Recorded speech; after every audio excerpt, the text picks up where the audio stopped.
Bom, gente, então essa próxima parte, parte 2, nós vamos trabalhar na formulação das hipóteses científicas, tá bom? Então a gente viu como a gente deve escrever ou apresentar um trabalho científico ou até mesmo um trabalho técnico.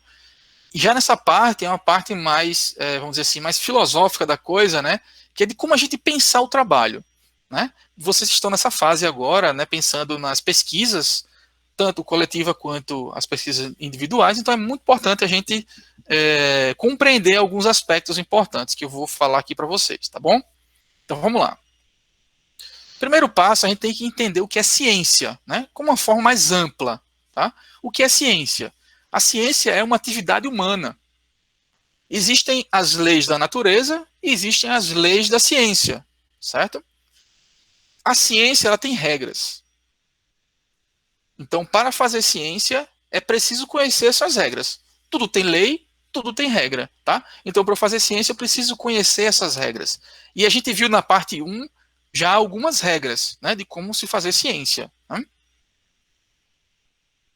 E qual é o objetivo de pesquisa?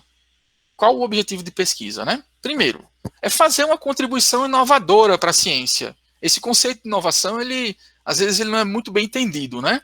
Existem várias literaturas que conceituam. Eu posso ir lá pelo Manual de Oslo, que diz que a inovação ela pode ser a melhoria de algo já existente, de um processo, por exemplo, já existente. Não necessariamente algo inédito, né? Mas eu posso pegar, por exemplo, um processo e melhorá-lo para ter um melhor resultado. Isso já é enquadrado como inovação, tá? Então, esse é um dos principais conceitos de inovação, né? Então, a pesquisa deve responder a uma pergunta. Presta atenção, eu vou focar muito em pergunta, tá? Deve responder a uma pergunta de interesse para a comunidade científica e ainda não respondida anteriormente, de relevância para o interesse social, caso de tecnologia, né? Caso de trabalhos mais técnicos, tá bom? Então essa pergunta, ela deve responder, né? Deve responder uma pergunta de interesse para a comunidade científica, ainda não respondida anteriormente, que é inovação, né? E de relevância para o interesse social, tá bom? A parte mais difícil é o quê? A parte mais difícil é achar a pergunta certa. Né? Então é isso que nós vamos fazer. Vamos em busca da pergunta. Não é uma coisa fácil, mas vocês vão, com certeza, vão conseguir achar, encontrar a pergunta correta para os trabalhos que vocês vão desenvolver, tá bom? Agora, o que é pesquisa? A pesquisa é uma atividade organizada e cooperativa. Então, veja, ela é cooperativa também e organizada, tem metodologia, tem um caminho, né? E ela é cooperativa, por quê? Eu estou me embasando por outros estudos do estado da arte, eu tenho um parceiro, eu tenho um orientador, eu tenho os colegas, eu tenho os coautores, né? Eu tenho um grupo de pesquisa ali envolvido que vai me ajudar a entender aquele procedimento, aquele processo, tá? Então, você deve conhecer o campo de pesquisa em que irá contribuir, estudar, né? Ah, professor, mas eu não tenho muita experiência, eu vou para o mestrado e aí eu na graduação não tive muita experiência nessa área. Foi o meu exemplo. Eu fui para uma área de tratamento de resíduos que eu não tinha que eu não tinha quase nada na graduação de engenharia civil. Mas eu corri atrás, eu busquei, estudei por fora, né, para poder ter um maior conhecimento, né, e na área que eu queria me aperfeiçoar, tá? A pesquisa tem suas próprias regras, como por exemplo o uso de citações, o plágio, gente. O plágio é uma coisa que vocês têm que ter muito cuidado. Não copiem nenhum trecho. Se for copiar, olha a BNT, como é a regra de citação direta, né? Tem que estar lá entre aspas, recuado, não sei quanto. Mas evitem, porque senão fica um texto deselegante. Leiam e escrevam com suas palavras. Cuidado para não mudar o sentido da afirmação, né? E cite a referência, tá? De acordo com fulano de tal, isso acontece assim, assim, assim. Ou então assim, isso acontece assim por causa daquilo outro, entre parênteses, e a referência da pessoa, tá? Então tome muito cuidado com relação ao plágio. Inclusive, quando você manda artigo para as revistas, eles têm lá softwares que fazem análise de plágio. Eles analisam se o seu trabalho tem alguma similaridade com outra, né? Porque isso pode ter sanções, né? Penalidades. Quais são os produtos da pesquisa? teses, livros, artigos, TCCs, né? Produção na literatura aberta, enfim. Então, esses são os principais produtos da pesquisa, né? O objetivo da ciência, gente, ele é resolver problemas. Problemas. Seja ele um problema mais técnico, ou seja ele um problema mais científico, tá? Qual o problema que você está resolvendo? Essa é a primeira pergunta, né? Na pesquisa de vocês, reflitam, né? Qual o problema que eu estou resolvendo? Né? Mariane aí que lançou essa ideia dos dados aí que ela tem. Qual o problema que você está resolvendo? Né? Comece de um desafio prático. Extraia daí um problema teórico. Certifique-se que o problema é, isso é muito importante, viu? Relevante, não resolvido e resolvível. Não adianta, gente, eu ter um problema onde eu não consigo resolver. Então eu não vou ter um resultado final. Né? Se ele é relevante, a partir da literatura. Não resolvido, também estado da arte. E resolvível. Né? Ou seja, eu posso ter uma solução para ele. Eu posso indicar uma solução. Beleza? Então esses aí são os 3 aspectos relevantes para o problema. Né? E o que é um problema? É algo que não podemos explicar. Aí tem alguns exemplos aqui que eu vou citar para vocês. Como os planetas se movem? O que causa o cólera? O que causou a extinção dos dinossauros? A ciência ela é um processo de solução de problemas. Então veja, né? Ciência é um processo de solução de problemas. Ela vai nos ajudar a responder essas perguntas, né? Que são os problemas, tá bom? Vamos lá, outras perguntas. É possível a reinfecção pelo Covid-19? Tá errado ali, é Covid. Consigo produzir biocombustíveis a partir de resíduos? Recarga de aquíferos pelos leitos de rios é maior que infiltração pelo solo? Qual a explicação científica? O que é uma explicação científica? Né? É um outro termo, outra terminologia muito importante. O que é a explicação científica? É o desenvolvimento de uma teoria que prevê os fenômenos observados. Daqueles fenômenos que você está observando ali. Né? Elas devem ser reusáveis em experimentos e compreensíveis também. Tá bom? Agora nós vamos para a hipótese. Né? A hipótese é uma questão fundamental na hora de você definir, né, delinear o seu trabalho, o seu estudo. Vamos entender o que é hipótese. Tá? A hipótese é a semente de uma nova teoria para resolver o problema. Como é que eu resolvo aquele problema? Qual é o problema? Né? Como os planetas se movimentam. Né? Qual que é a hipótese para do movimento desses planetas? Né? Então é a semente de uma nova teoria para resolver o problema. Tá? Aqui tem alguns exemplos. Os planetas giram em torno do Sol. O cólera é transmitido ao beber água contaminada. Os dinossauros desapareceram por uma mudança climática causada pela queda de um asteroide. Produção de etanol, metano e hidrogênio a partir de resíduos industriais por processo anaeróbio. Né? Então veja que eu tenho aqui afirmações. Então essas são as hipóteses, né, para os problemas que eu listei anteriormente. Certo? Mas é muito importante também a gente entender um outro conceito que é experimento. O que é um experimento? Ele é um teste reprodutivo da hipótese. Ele é um teste reprodutivo da hipótese. Tá? Eu tenho alguns exemplos aqui. Por exemplo, calcular e observar as posições dos planetas, para ver como eles se movimentam. Analisar a conexão entre as fontes de água potável e os casos de cólera. Veja, né? É um experimento, né? É um teste que eu vou fazer para provar a minha hipótese, se realmente o cólera ele é transmitido pela água contaminada. Encontrar evidências para o impacto do meteorito que causou a morte e a extinção dos dinossauros. Estabelecer, por exemplo, um procedimento que permita produzir biocombustíveis a partir de resíduos. Né? Então veja que isso aí são experimentos que vão me ajudar a responder as perguntas para ter a hipótese validada, né? Que é a afirmação, certo? Bom, agora o método científico na prática, né? Na prática, como é? As hipóteses precisam ser refutáveis, sempre. Você pode duvidar, você deve duvidar sempre das hipóteses, né? O que nem sempre é o objetivo do trabalho, tá? Nem sempre é. Mas depois você pode refutar a hipótese de algum artigo, de algum trabalho, tá? Para aquela condição específica funcionou. Mas para minha condição pode ser que não funcione. Já cansei de fazer estudos em reatores pequenininhos, onde eu peguei o mesmo resíduo, tudo igualzinho, aumentei a escala, o resultado foi completamente diferente. Tá? Então isso acontece, é normal. Os experimentos precisam ser reprodutíveis. Né? Ou seja, se eu fizer aqui, alguém lá em outro lugar também possa fazer para poder questionar a hipótese que foi lançada, né? Ou melhorar, inclusive, o experimento. Os resultados precisam ser comunicados, publicados, né? Para compartilhar o avanço científico, né? O avanço na ciência. Os métodos e resultados precisam ser criticados. Tem que avaliar. A crítica no bom sentido, né? A crítica construtiva. Eu preciso melhorar tal método, preciso melhorar tal resultado. Então, a ciência ela busca sempre isso, tá? Na prática. Sobre a análise do trabalho, né? Como a hipótese feita avança o conhecimento? Essa é uma pergunta muito importante.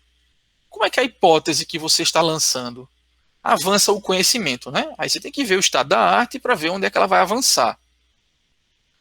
Que explicações anteriores são refutadas e ou ampliadas pelo trabalho, pelo seu trabalho, né? Eu posso questionar que tal método de ensino pode não ser tão eficiente quanto foi para uma situação específica em outro país, né? Quando a gente observa a realidade local nossa, tá? O que, afinal, foi produzido como corpo do conhecimento, de conhecimento, né? O objetivo proposto foi alcançado, é aquela história, né? A ideia inicial. Depois eu vi que teve um outro caminho interessante. Então pode ser que inicialmente a ideia era uma e depois se transformou em outra. Não deixa de ter alcançado o objetivo proposto, né? Não o inicial, mas um outro. Quais as limitações das soluções propostas? Tem que pensar nas limitações, até onde você consegue ir, né? Em termos de equipamento, de infraestrutura, de conhecimento, de orientação, né, de tempo.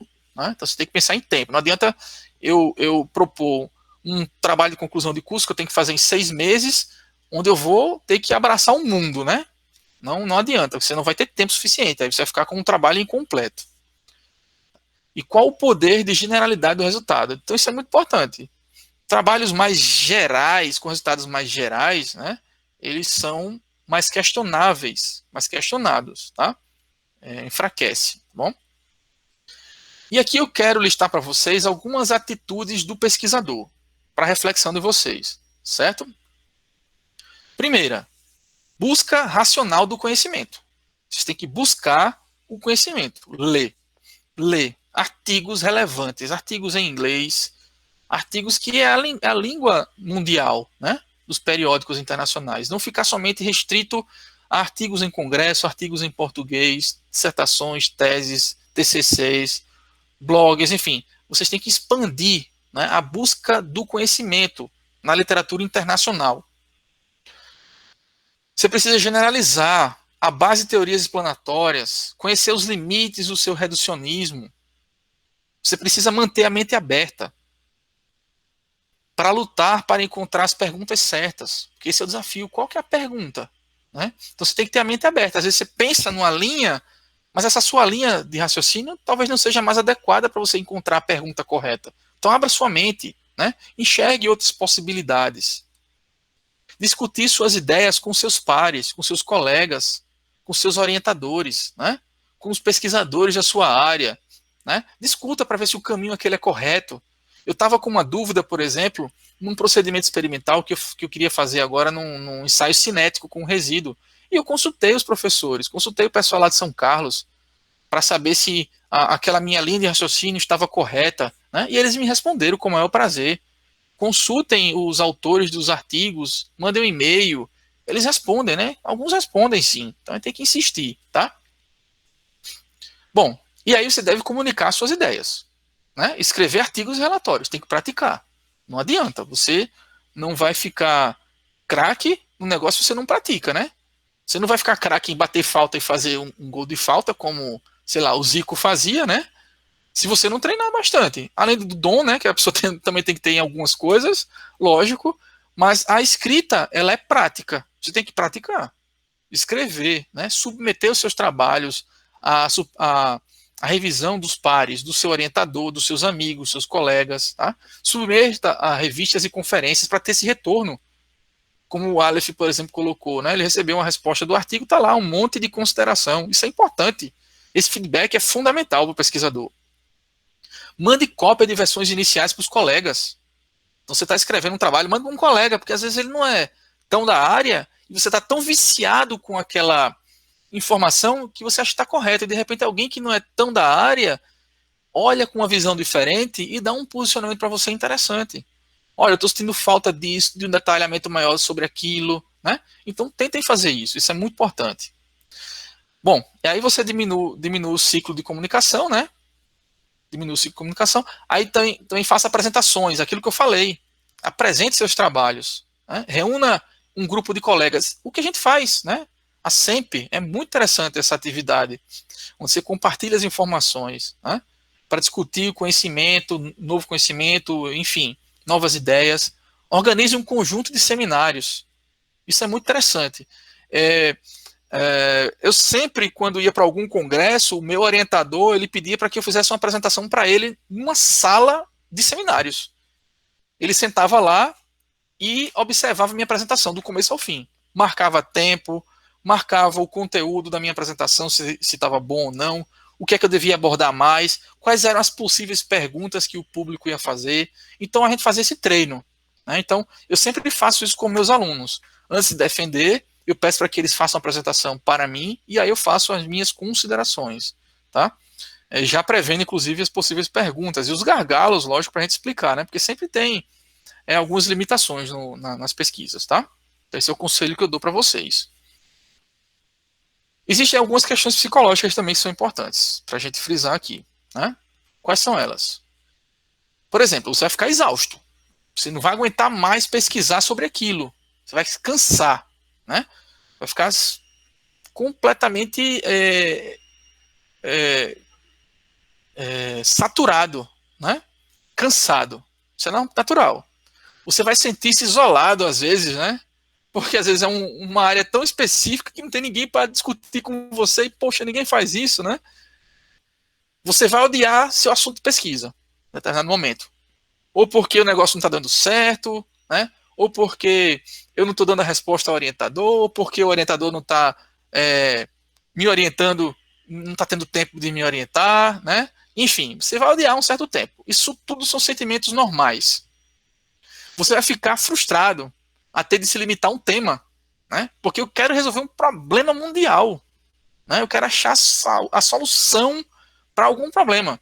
Mas eu preciso caminhar passo a passo. Eu não posso dar um salto, né? Em mais de um degrau. Tem que dar de degrau a degrau. Isso é o avanço da ciência, né? Então, às vezes, você vai ficar frustrado por isso.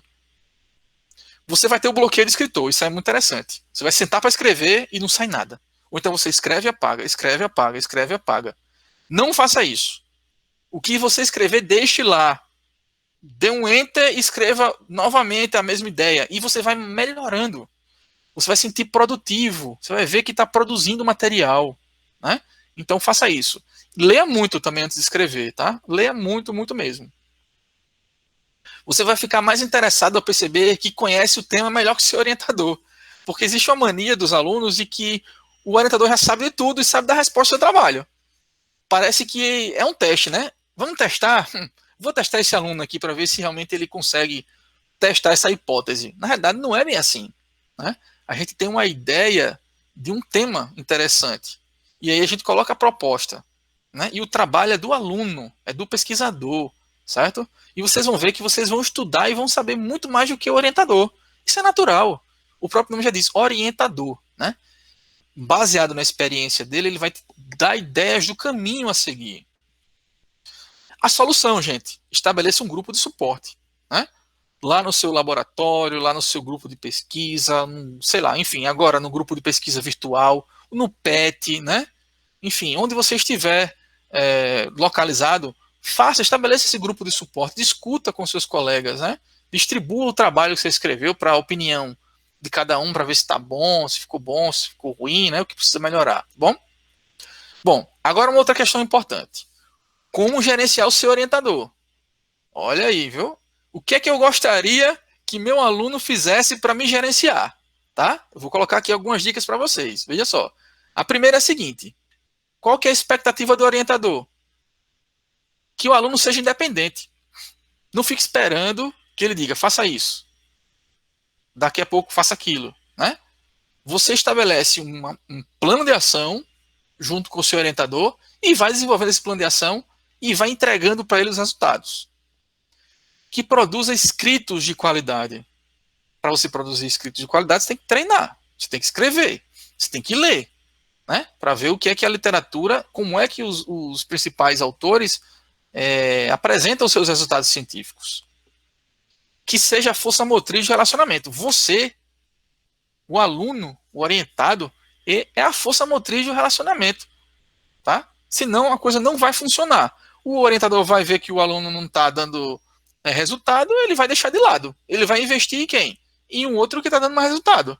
Se ele está tentando, né, lógico, e não está vendo resultado, é muito natural que ele coloque mais energia em um outro que esteja tendo mais produtividade.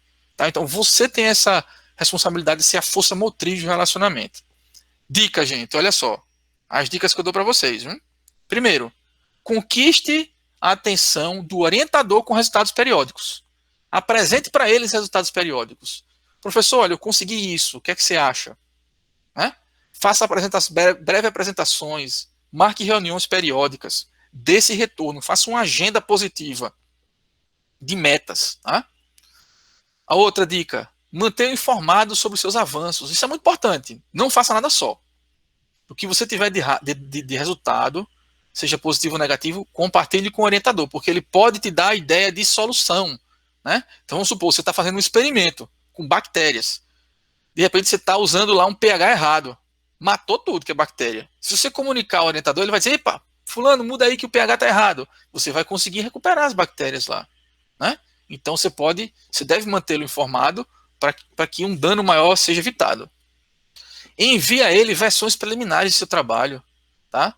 Versões assim mais consolidadas. Né? Não faça assim, professor está aqui enquanto eu escrevo mais algumas coisas aqui. Aí quando ele está lendo, daqui a pouco chega outro diferente. Né? Então, escreva versões preliminares mais consolidadas para ele avaliar e dar a opinião dele. Né? Isso é muito importante, certo? E aí o que é que você vai ter no final? Uma pesquisa completa com qualidade acadêmica ou técnica, né? Dependendo do foco. Você vai ter papers, artigos publicados em conferências internacionais, você pode ter.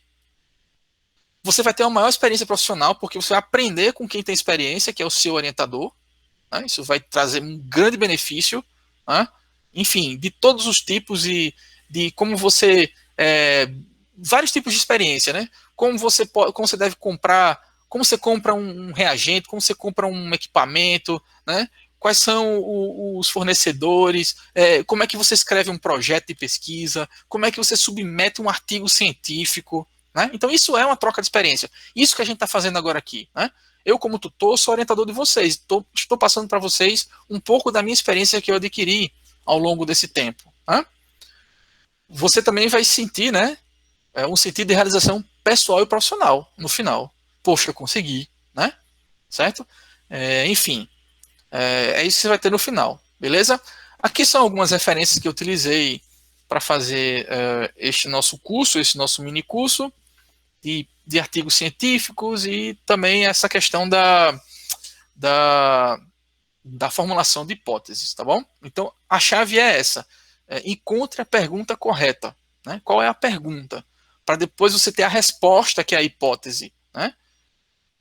Beleza? Esse daqui é o meu site. Você tem lá acesso a materiais de aula, ao meu canal no YouTube, certo?